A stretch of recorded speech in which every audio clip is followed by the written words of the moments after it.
हम स्टार्ट करते हैं। सबसे पहले हमारे चैप्टर का नाम है units and measurement. Quick revision करेंगे, बहुत ज़्यादा डिटेल में नहीं पढ़ेंगे हम इसको। यूनिट्स एंड मेजरमेंट में सबसे पहला जो हमने चीज पढ़ी that was about the physical quantity. कैसे डिफाइन करेंगे फिजिकल क्वांटिटी को? The quantities which can be measured and which follow the laws of physics, उन्हें हम फिजिकल क्वांटिटीज कहते हैं। जैसे कि फोर्स, डिस्टेंस, डिस्प्लेसमेंट, एक्सलरेशन, ये सारी की सारी क्वांटिटीज हमारी फिजिकल क्वांटिटीज की कैटेगरी में आती है।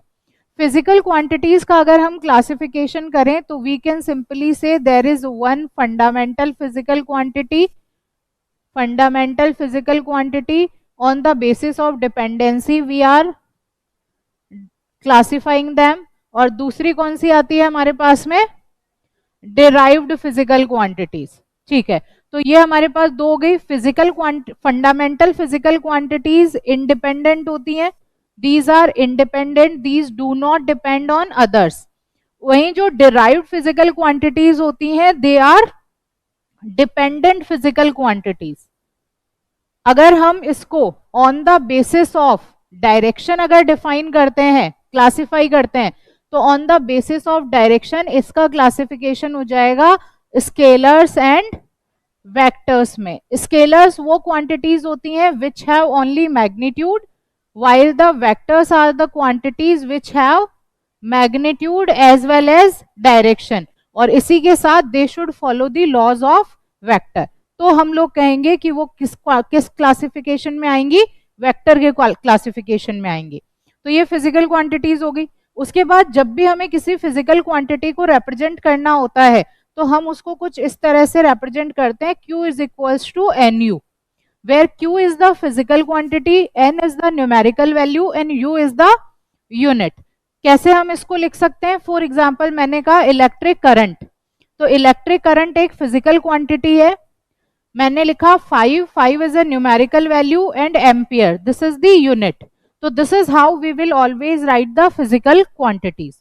Physical quantity is equals to numerical value into unit. इसी के साथ हम हमेशा एक फॉर्मूला और ध्यान रखेंगे, N1U1 is equals to N2U2। या फिर आप एक चीज कह सकते हैं कि अगर न्यूमेरिकल वैल्यू इंक्रीज होगी तो यूनिट डिक्रीज होगी, और अगर न्यूमेरिकल वैल्यू को डिक्रीज करेंगे तो यूनिट इंक्रीज होगी। इसका कॉन्सेप्ट भी पता है हम लोगों को किस तरह से होगा। चलो आगे चलते हैं। Then we discussed about the units, system of units. System of units हमारे पास में मेनली कौन कौन से सिस्टम ऑफ यूनिट है? पहला है सीजीएस सिस्टम, दूसरा है FPS system, third we have the MKS system, और एमकेएस सिस्टम को थोड़ा मॉडिफाई करके हम बोल देते हैं that is the SI system of units. CGS system में we are taking centimetre, gram and second as the fundamental quantities या फिर बेस क्वांटिटीज। तो यहाँ पे लेंथ सेंटीमीटर, मास जो है वो ग्राम में है और टाइम हमारा सेकंड में है। क्वेश्चन कैसे बनता है? क्वेश्चन बनता है आप सीजीएस सिस्टम से एसआई में कन्वर्ट करो या एसआई सिस्टम ऑफ यूनिट से सीजीएस सिस्टम ऑफ यूनिट में कन्वर्ट करो। तो वो मैंने आपको डायमेंशनल फॉर्मूला में लिखवाया है कि कैसे हम उनको कन्वर्ट करेंगे।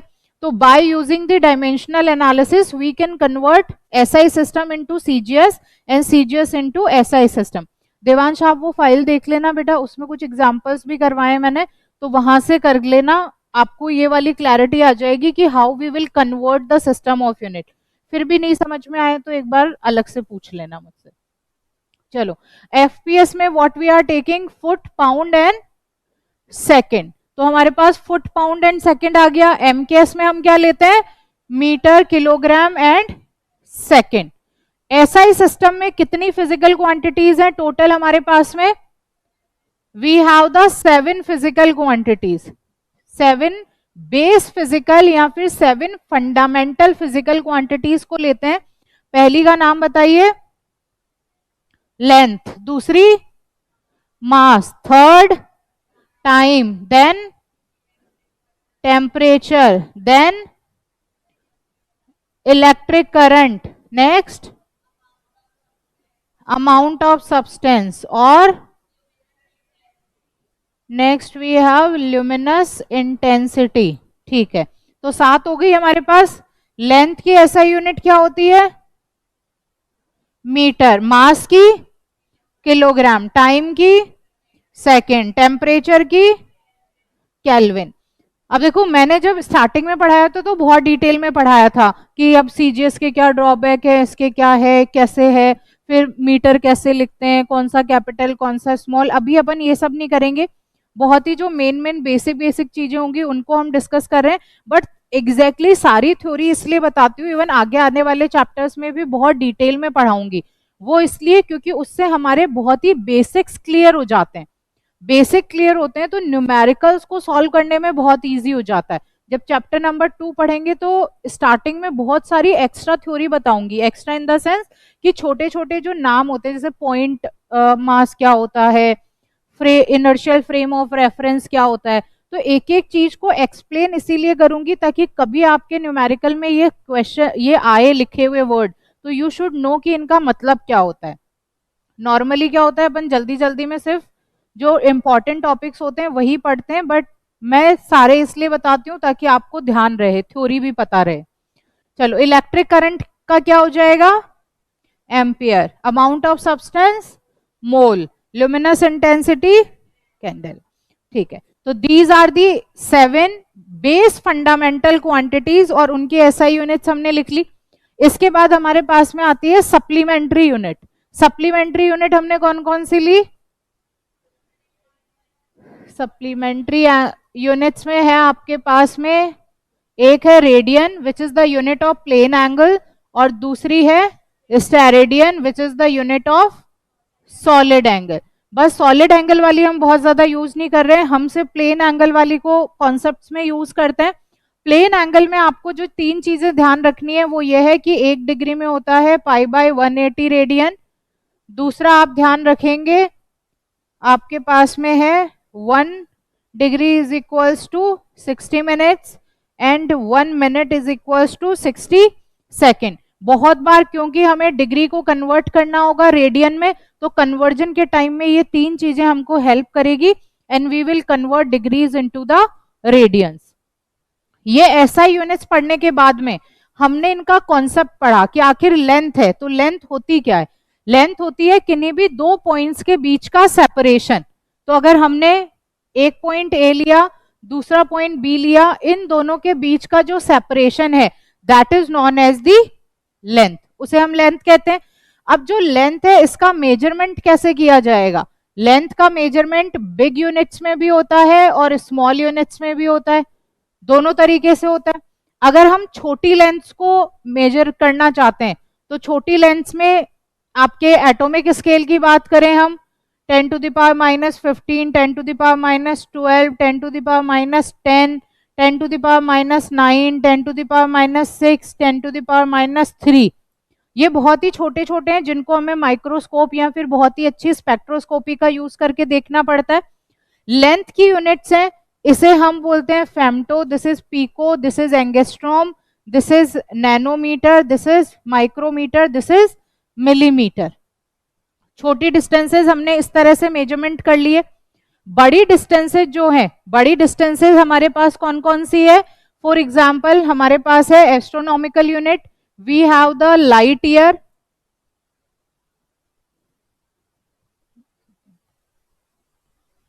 लाइट ईयर को हम कुछ इस तरह से लिखते हैं, लाइट ईयर, देन पारसेक, ये बड़ी यूनिट्स हैं।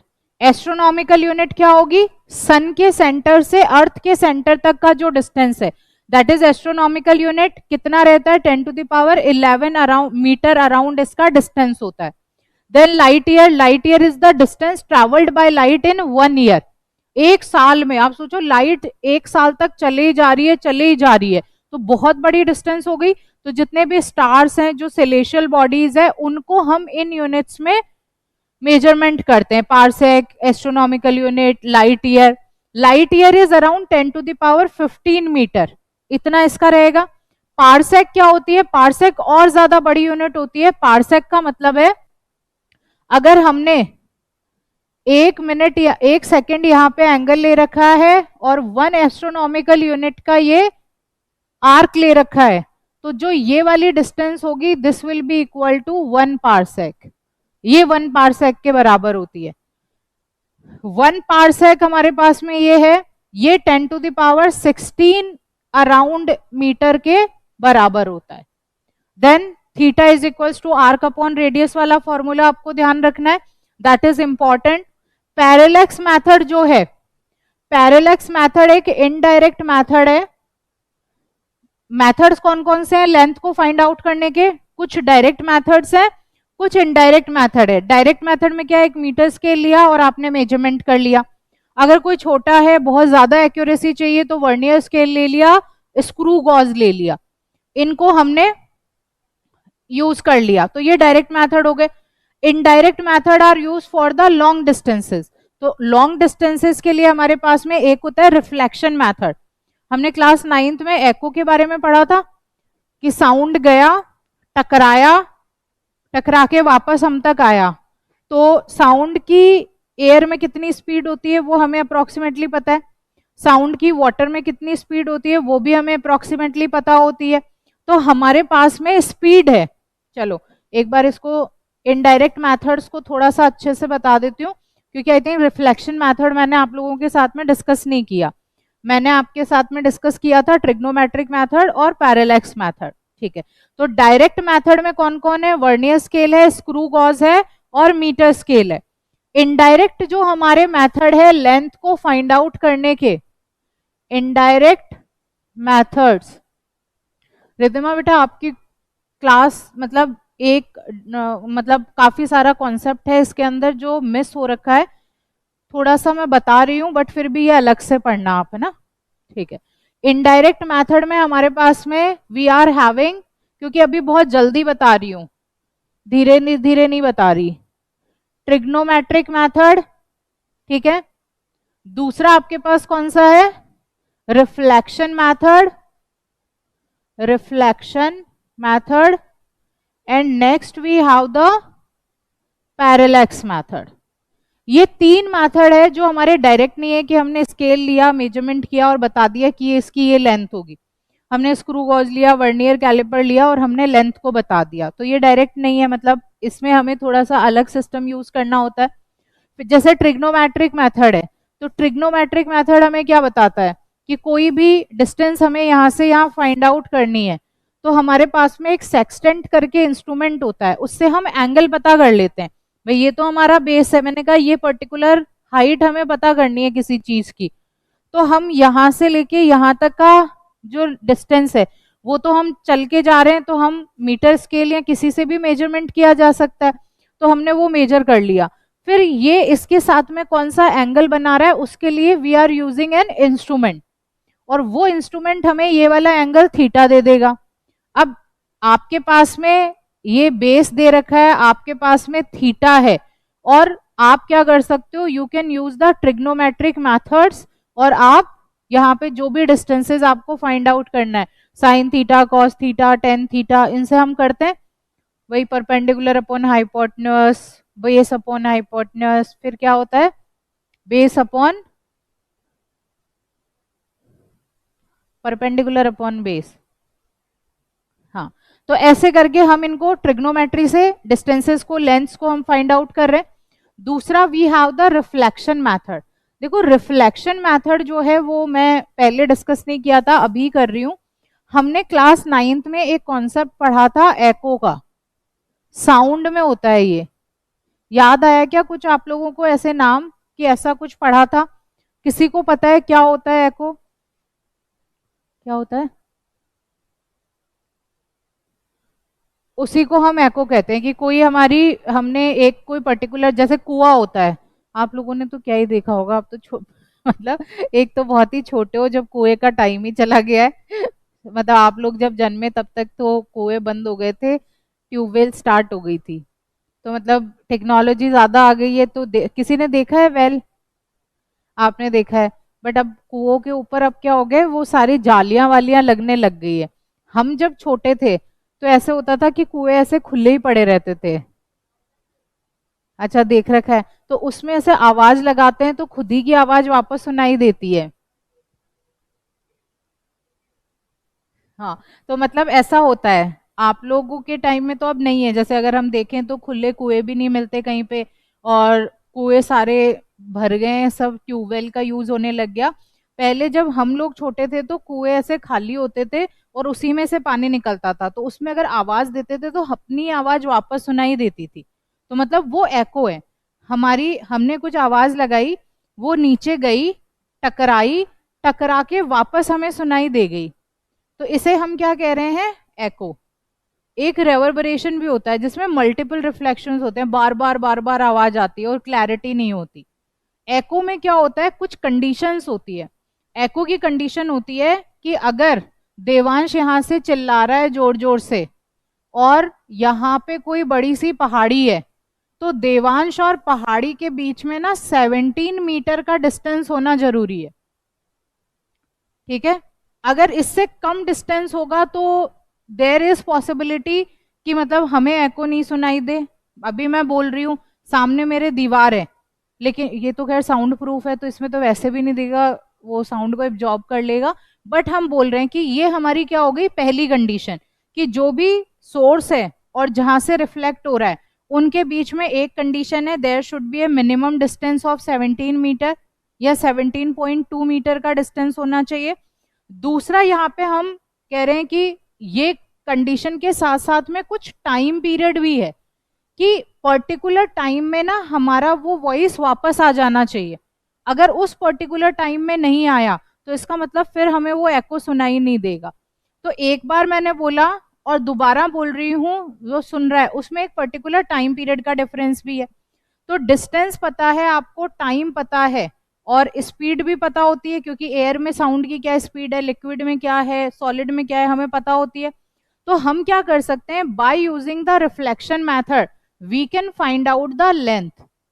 अब ये लेंथ कैसे, जब 9th में हम पढ़ते थे तो हम ये कहते थे कि कोई भी जहाज जाता है, तो जब जहाज जा रहा होता है तो समुद्र के अंदर बहुत सारी मछलियां होती है जिनके झुंड होते हैं, या वेल मछलियां होगी तो वो बहुत बड़ी होंगी, तो ऐसा प्रोबेबिलिटी होती है कि हमारी जहाज जाए और उस मछलियों के झुंड से टकरा जाए। तो हम अपनी जहाज को बचाना चाहेंगे उस झुंड से टकराने से। तो हर एक जो भी जहाज होता है उसके नीचे ना यहाँ पे कुछ एमिटर्स लगे हुए होते हैं, यहाँ कुछ डिटेक्टर लगे हुए होते हैं। ये एमिटर यहाँ से साउंड को प्रोड्यूस करते हैं, वो साउंड आगे तक जाता है, जाने के बाद में वो बताता है कि भाई आगे कोई आइसबर्ग है तो उससे टकराएगा और वापस आ जाएगा। अब जब यहाँ से ये साउंड गया, टकरा के वापस आया, तो उतना टाइम हम लोगों ने हमारी घड़ी में नोट डाउन कर लिया कि कितने टाइम में ये जाके वापस आया। साउंड की स्पीड पानी में क्या है वो हमें पता है, तो अगर हमें स्पीड पता है, हमें टाइम पता है, तो can we find out the distance. जब हमें डिस्टेंस पता चल गया कि इतने पर्टिकुलर डिस्टेंस के ऊपर कोई आइसबर्ग है या कोई मछलियों का झुंड है या फिर कोई वेल मछली है, कुछ भी ऐसा है जो हमारे जहाज से टकरा सकता है, तो हम उसका रास्ता हल्का सा डाइवर्ट करके खुद को बचा सकते हैं। तो ये रिफ्लेक्शन मेथड इस तरह से डिस्टेंसेस को फाइंड आउट करने के काम आता है। तो लेंथ का मेजरमेंट है, इनडायरेक्ट मेथड है, ऐसे डायरेक्टली हम कोई मेजरमेंट नहीं कर रहे हैं, तो this is the indirect method. Parallax method मैंने आपको बताया ही था कि पेन को हम क्या करते हैं, एक आंख से देखते हैं फिर दूसरी से देखते हैं, तो ये हमें हल्का सा शिफ्ट होते हुए दिखता है, and this is what we call parallax. Parallax method में क्या किया हमने, पैरेलैक्स मेथड में फॉर एग्जांपल यहाँ पे कोई एक ऑब्जेक्ट है, सेलेशियल बॉडी है, कोई स्टार है जिसकी हमें डिस्टेंस फाइंड आउट करनी है, तो हम अर्थ पे कोई भी दो पॉइंट लेते हैं, ए एंड बी। पहले हम ए पॉइंट से इस स्टार को देखते हैं, फिर हम बी पॉइंट से इस स्टार को देखते हैं और ये वाला एंगल मेजरमेंट कर लेते हैं। तो दोनों डिस्टेंसेस से हमने देखा और एंगल को मेजरमेंट कर लिया। एंगल के लिए मैंने कहा हमारे पास में वी हैव द इंस्ट्रूमेंट, तो पर्टिकुलर इंस्ट्रूमेंट है, एक बार ए पॉइंट से देखा, एक बार बी पॉइंट से देखा, तो पैरेलैक्स हो गया। भाई ये दो आंखें, दोनों के बीच में डिस्टेंस है, ये हमारा ऑब्जेक्ट है। अगर मैं इसे इस आंख से देखती हूँ तो मुझे यहाँ दिखता है, फिर दूसरी आंख से देखती हूँ तो हल्का सा शिफ्ट हो जाता है। तो यहाँ पे भी एक से देखेंगे कुछ एंगल बनेगा, बी से देखेंगे कुछ एंगल बनेगा, वो एंगल हमने नोट डाउन कर लिया। यहाँ पे ए और बी के बीच का डिस्टेंस तो हम मेजरिंग स्केल मतलब जो भी हमारा मेजरमेंट होते हैं उनसे फाइंड आउट कर सकते हैं। इसे हम बोलते हैं आर्क, इसे हम बोलते हैं बेस, और ये है हमारा एंगल। अब जो एंगल का फॉर्मूला होता है that is theta is equals to arc upon base, या फिर रेडियस बोल दो इसे, रेडियस, इसे हम रेडियस बोल देते हैं। इसे कई बार आर्क को हम बेस बोल देते हैं। ऐसा क्यों कर रहे हैं? क्योंकि ये बेस में है तो बेस बोल दिया। लेकिन आर्क कब होगा? अगर ये जो एंगल बना है, ये एंगल अगर बहुत ही छोटा सा है, बहुत छोटा सा एंगल है, तो हम कहते हैं ये जो यहाँ पे ऐसे लाइन बनेगी वो कैसे बनेगी? एक हल्के से आर्क जैसी लगती है, वो स्ट्रेट नहीं लगती। तो इसलिए हम इसे theta is equals to arc upon radius लिख देते हैं, and then we can find out the radius. तो रेडियस के लिए हमें आर्क पता होना चाहिए, जो पता है उसको हम जो भी हमारा एंगल आया उससे डिवाइड कर देंगे, and this is how we will find out the distance. तो ये कुछ इनडायरेक्ट मेथड है to find out the distance. दूसरा हम मतलब लेंथ के लिए, तो लेंथ में हमने डेफिनेशन देख ली, मीटर इसकी एसआई यूनिट होती है। इसका मेजरमेंट छोटा भी हो सकता है, बड़ा भी हो सकता है। कुछ डायरेक्ट मेथड्स होते हैं, कुछ इनडायरेक्ट मेथड्स होते हैं। अब हम बात करते हैं मास की। मास क्या होता है? Mass is the matter contained inside a body. Mass conservation के लॉ को फॉलो करता है। मास can neither be created not destroyed, it can only be converted from, ये वाला पढ़ा है ना, एक फॉर्म से दूसरी फॉर्म और इस तरह से। तो फिर अभी तक नहीं पढ़ा, बट अभी 11th में पढ़ोगे कि मास को एनर्जी में कन्वर्ट किया जा सकता है, तो अभी वो कॉन्सेप्ट आएगा। तो कभी धीरे धीरे कॉन्सेप्ट चेंज होते रहते हैं जब हम साइंस पढ़ते हैं। बचपन में कुछ पढ़ रहे होते थे, फिर अब धीरे धीरे आगे आएंगे तो कुछ और पढ़ेंगे, तो ऐसे चेंजेस आते रहेंगे। तो हम मास को कंजर्व, तो मास के कंजर्वेशन का मतलब है कि लोकेशन के साथ में मास चेंज नहीं होता। अगर अनुभूति आईपीए पे बैठी है तो भी अनुभूति का मास जो है वो सेम रहेगा। अब अनुभूति को हम बिठा देते हैं मून पे, तो क्या अनुभूति का मास चेंज होगा? लोकेशन के साथ तो नहीं बदलता, तो अनुभूति मून पे भी उतनी रहेगी और अनुभूति मार्स पे भी उतनी रहेगी। अनुभूति का मास जुपिटर पे भी उतना ही रहेगा। लेकिन जब हम ग्रेविटी का कॉन्सेप्ट पढ़ेंगे ना, तब देखेंगे कि फिर जुपिटर भेजेंगे तो अनुभूति के साथ क्या होगा। मार्स और मून पे तो कुछ नहीं होगा। मून पे तो ये आराम से उछलते कूदते फिरेगी, नीचे पाँव धरती पे पाँव नहीं टिकेंगे इसके जमीन पे। लेकिन जुपिटर पे जाके क्या होगा, वो ग्रेविटेशन वाले में देखेंगे अपन। तो मास लोकेशन के साथ चेंज नहीं हो रहा, ठीक है। मास की एसआई यूनिट क्या होती है? किलोग्राम, ठीक है। उसके बाद में हमें मास के बारे में क्या पढ़ना है? मास के मेजरमेंट्स। देखो मास के बड़े मेजरमेंट्स भी है, छोटे मेजरमेंट्स भी है। छोटे कौन से हैं? एटॉमिक मास यूनिट वाले, 10 to the power -31 kg, 10 to the power -27 kg। तो हम बहुत छोटा छोटा मास भी मेजर कर सकते हैं, हम बहुत बड़ा मास भी मेजर कर सकते हैं। जैसे 1 ton, 1 ton is equals to 1000 kgs। Quintal 100 kgs के बराबर है। तो ऐसे स्लग कितने के बराबर था? 14.5 kg। तो ऐसे करके हम बड़े मास के मेजरमेंट्स भी कर सकते हैं और छोटे भी कर सकते हैं। एक हम इनर्शियल मास बोलते हैं, ग्रेविटेशनल मास बोलते हैं। इनर्शियल मास का मतलब हुआ जब फोर्स हमने कौन सा ग्रेविटेशनल नहीं ले रखा, हमने फोर्स कोई दूसरा लिया है। तो F is equals to ma में जो मास आता है, this is what inertial mass. लेकिन F is equals to mg में जो मास आता है, दिस इज ग्रेविटेशनल मास। तो इस तरह से दो तरीके के मास रहेंगे। मास के बाद में आता है टाइम। टाइम की ऐसा यूनिट सेकंड है। टाइम भी ज्यादा अगर हम लें तो सेकंड से मिनट, मिनट से आवर, आवर से डे, डे से ईयर, फिर ईयर से और ज्यादा लाइट ईयर, मतलब सॉरी लाइट ईयर तो डिस्टेंस है अपने पास में। लूनार मंथ हो गया।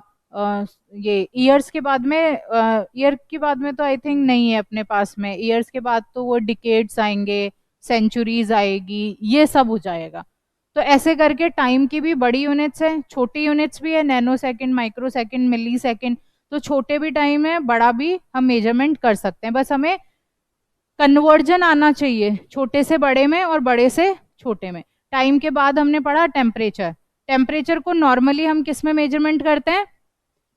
डिग्री सेल्सियस में। नॉर्मली तो डिग्री सेल्सियस में करते हैं, बट ऐसा यूनिट केल्विन है, तो डिग्री सेल्सियस से केल्विन में कन्वर्ट करेंगे, 273 प्लस कर देंगे। अगर आपको केल्विन से डिग्री सेल्सियस लेना है तो 273 में से माइनस हो जाएगा, ठीक है, तो ऐसे -273 हो जाएगा। तो ऐसे करके हम डिग्री सेल्सियस टू केल्विन का कन्वर्जन कर सकते हैं, केल्विन टू डिग्री सेल्सियस का कन्वर्जन हो जाएगा। टेम्परेचर की एक और यूनिट होती है फ़ारेनहाइट, जो भी बहुत सारी जगहों पे यूज होती है, बट हम लोग मोस्टली नहीं करते, या तो ऐसा यूनिट में केल्विन करते हैं, otherwise we use the degree Celsius. तो degree Celsius, Fahrenheit and kelvin, तीनों का आप ध्यान रखोगे। कन्वर्जेंस जो है वो मैं बताऊंगी जब हम टेम्परेचर वाला टॉपिक पढ़ेंगे ना बहुत अच्छे से, तब तीनों चीजें बता दूंगी। नेक्स्ट है करंट। करंट की ऐसा यूनिट एम्पियर होती है, ठीक है। Flow of charges is known as current. Next हमारे पास में आया ल्यूमिनस इंटेंसिटी, तो ये इंटेंसिटी जो भी हमारी ये लाइट वगैरह की है वो देख लेंगे हम। फिर क्या बचा? मोल, अमाउंट ऑफ, केमिस्ट्री में पढ़ लिया क्या अभी मोल, ठीक है, तो मोल का कॉन्सेप्ट क्लियर है अपने को। चलो, बाकी इन सबको पढ़ने के बाद में इनके कुछ स्टैंडर्ड्स होते हैं जिनसे हम इनको मेजर करते हैं, तो वो स्टैंडर्ड्स भी मैंने सारे बताए थे, मीटर का क्या होगा, किलोग्राम का क्या होगा, तो वो स्टैंडर्ड्स रहेंगे। नेक्स्ट हमने क्या पढ़ा? इन सबके बाद हमने पढ़े errors in measurement. Errors in measurement, अब देखो एरर का कॉन्सेप्ट तो मैंने उस एक्टिविटी से आपको बता ही दिया था कि किस तरीके से आती है, तो आई थिंक क्लियर हो गया होगा। जो हमने वेइंग मशीन वाली एक्टिविटी करी थी कि डिजिटल में नहीं आ रहा है, मैनुअल वाले में आ रहा है, अगर हमने कैलिब्रेटेड नहीं है इंस्ट्रूमेंट तो भी आ रहा है, अगर कोई इंसान इधर से खड़ा होकर देख रहा है या इधर से देख रहा है तो भी एरर्स आ रही है। तो ऐसे करके मतलब हर मेजरमेंट में एरर तो आएगी, ये हमने प्रैक्टिकली एक एक्टिविटी से देखा। अब इन एरर्स को मतलब इनका मेजरमेंट होगा कैसे, मतलब कैसे कैलकुलेट करेंगे, तो उसके लिए हमारे पास जो मेन चीजें हैं वो है, एक तो एब्सोल्यूट एरर, दूसरा है मीन एब्सोल्यूट एरर, और थर्ड है relative error, fourth we have the percentage error. Absolute error कैसे निकलेगी?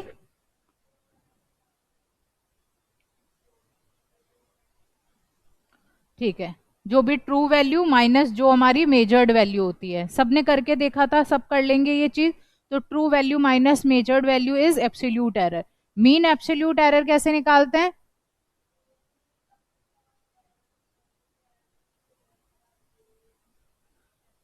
सारी एब्सोल्यूट एरर्स का मीन ले लेंगे तो मीन एब्सोल्यूट एरर आ जाएगा। रिलेटिव एरर में क्या पढ़ा था हमने? Mean absolute error divided by true value या mean value, that is relative error. Percentage error को कैसे निकालेंगे? रिलेटिव एरर इनटू 100, तो that will be the percentage error. तो ये चारों एरर्स निकालना हमने देख लिया था।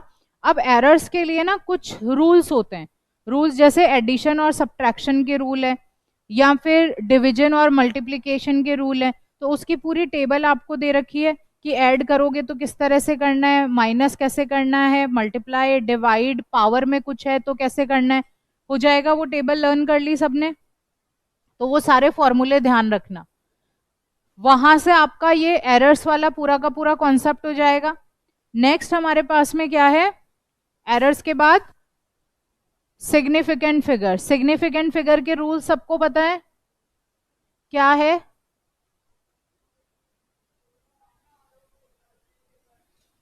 All the non-zero digits are significant to if the zero is coming between two non-zero digits then it will be significant।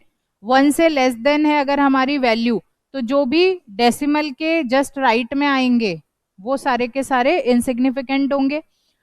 Trailing zeros का कॉन्सेप्ट कहता है कि अगर डेसिमल पॉइंट नहीं है तो सारे ट्रेलिंग जीरोस इनसिग्निफिकेंट है, अगर डेसिमल पॉइंट है तो जीरोस सिग्निफिकेंट रहेंगे।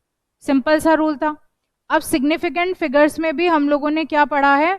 सिग्निफिकेंट फिगर में भी हमने प्लस कैसे करना है, माइनस कैसे करना है, मल्टीप्लाई में क्या रूल होगा, डिवीजन में क्या रूल होगा, ये चारों रूल भी करने। मल्टीप्लाई और डिवीजन का रूल क्या कहता है, जो सबसे छोटा सिग्निफिकेंट फिगर होगा वही रखना है।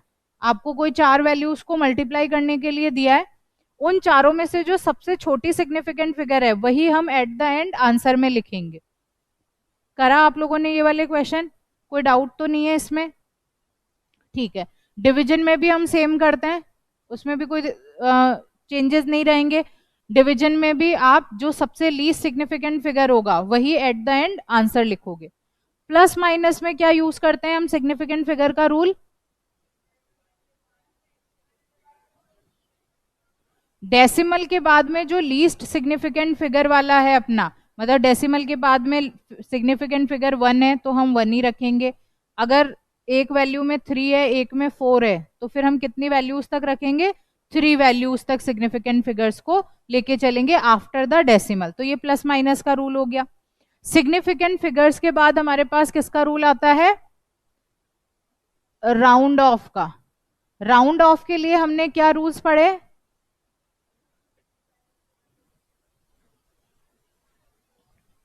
जिस भी वैल्यू को हमें राउंड ऑफ करना है उस वैल्यू को देखना है कि whether it is greater than 5 और इट इज लेस देन 5। अगर ये ग्रेटर देन 5 है तो प्रीसीडिंग डिजिट में हम +1 कर देते हैं, लेस देन 5 है तो यहाँ पे नो चेंज होगा। 2 केस हो गए। तीसरा केस है, अगर जिसको हमें राउंड ऑफ करना है अगर वो ही वैल्यू 5 है तो उस वाले केस में क्या रूल रहता है, फिर हम इसकी प्रीसीडिंग डिजिट को देखते हैं। अगर प्रीसीडिंग डिजिट हमारी इवन है तो नो चेंज होगा, अगर प्रीसीडिंग डिजिट ऑड है तो क्या करेंगे, +1 कर देंगे। ठीक है। अगर आपको मोर देन 2 या 3 वैल्यूज को राउंड ऑफ करना है तो उस वाले केस में क्या करोगे, सब पे रूल अप्लाई करोगे, पहले 5वीं पे, फिर चौथी पे, फिर तीसरी पे, ऐसे रूल्स अप्लाई करते करते आप आओगे। तो this is how we will do the rounding off. Rounding off करने के बाद हमने पढ़ा डायमेंशनल एनालिसिस। अब एक बार डायमेंशनल फॉर्मूलाज में आप लोगों ने कल निकाले थे, एक बार दोबारा से डायमेंशनल फॉर्मूलाज कर लो। किस किस का डायमेंशनल फॉर्मूला लिखना है, speed, velocity, acceleration, force, momentum, work,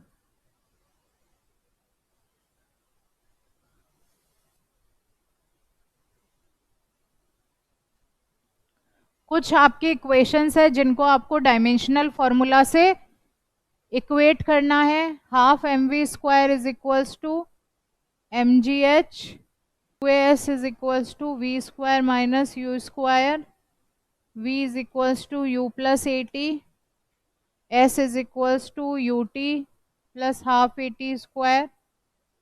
इसके अलावा आपको by using the dimensional analysis 1 newton को कन्वर्ट करना है, कितना डाइन होंगे, dyne is the CGS system.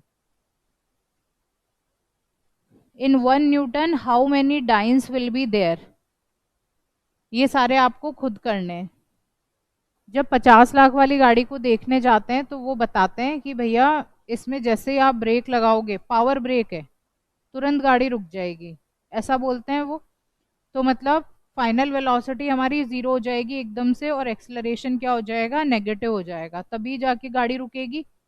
तो अब वो टाइम मेजर करना कि भाई एकदम से गाड़ी के सामने कोई गाय आ गई, गाय को आते ही आपको ब्रेक लगाने हैं, तो ये तो ह्यूमन माइंड काम करेगा।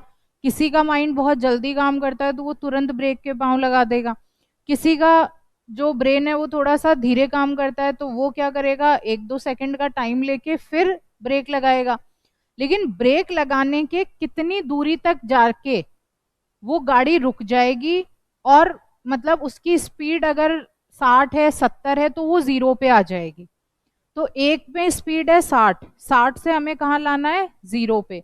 तो फाइनल हमें लेके आनी है 0, इनिशियल है 60, एक्सलरेशन हमें रिटार्ड करना है, कितना टाइम लगेगा, ये जो कैलकुलेशंस है ना भाई, गाड़ियां बनी है तो कोई कैलकुलेशन तो लगी होगी हमारी, ये सारी कैलकुलेशंस वहां लगती है। जब हम ऑटोमेशन करते हैं, जब हम ये गाड़ियां वाड़ियां बनाते हैं, इनके इंजन्स तैयार करते हैं, इनकी प्रोग्रामिंग करते हैं, तो ये कैसे होगा? ऑटोमेटिक वॉशिंग मशीन है, टाइमर लगा हुआ होता है, इतना टाइम है, इसके बाद में ये रुक जाएगी, तो कुछ तो साइंस लगाई रखी है अपन ने उसके अंदर। या फिर आप एक्सलरेटर दबाते हो, एक्सलरेटर दबाते हो तो थोड़ा सा दबाते हो तो स्पीड थोड़ी सी आगे बढ़ती है, ज्यादा दबाते हो तो स्पीड ज्यादा बढ़ जाती है। तो सब जगह हम क्या कह रहे हैं? वेलोसिटी, एक्सलरेशन, टाइम, यही तो बात कर रहे हैं। डिस्टेंस कितना मेजर करेगा, कितनी दूरी पे जाके रुक जाएगा, क्या टाइम लगेगा उसको, क्या एक्सलरेशन रहेगा, तो बस ये इक्वेशन इन्हीं सब चीजों में काम आती है।